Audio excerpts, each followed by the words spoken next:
polisi. Kita kena ada polisi. Macam mana polisi barang-barang yang tak habis? Apa kita buat? Kalau kita tidak ada polisi, maka tak habis je buang.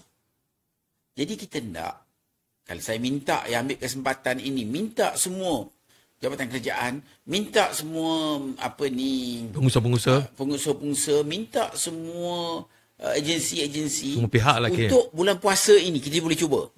Untuk bulan puasa ini apa yang kita nak buat adalah kita minta, contohnya kita buat makan dekat hotel mana-mana hotel besar.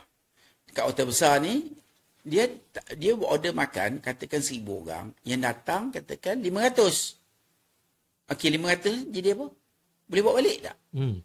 Tak boleh bawa balik. Ada ditangkap pun sebab curi balik makanan. Itu saya nak cerita juga macam mana jadi tu. Dia tangkap.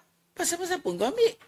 Itu pasal dasarnya tak betul. Yang tangkap tu siapa yang kena tangkap? Tu daripada security hotel. Ya. Bawa balik serah kepada polis. Maksudnya yang mengambil itu adalah siapa?